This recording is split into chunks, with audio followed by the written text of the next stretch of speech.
Okay, so we're in Shahd of Al Madinah, and this is the presidential suite.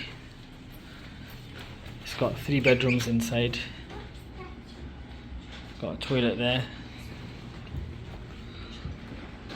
Shower cubicle on this side. Looks very clean.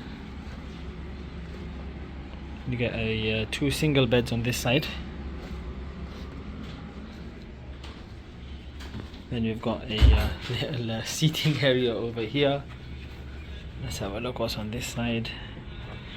You got another 2 single beds on this side. You got a haram view, subhanallah.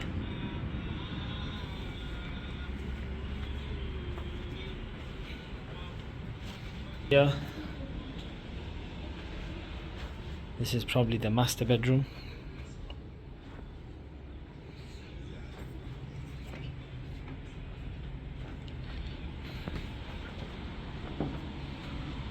And this is the seating area.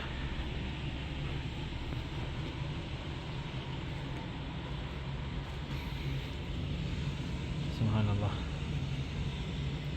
So nothing's really changed from when it was Shahd or Madinah, if I'm honest with you. Even the chairs are the same. Nice complimentary basket of fruits and some biscuits. Let's have a quick look inside the toilet. It's a big walk-in shower. Again, seems quite clean. And you got toilet. So overall, very good.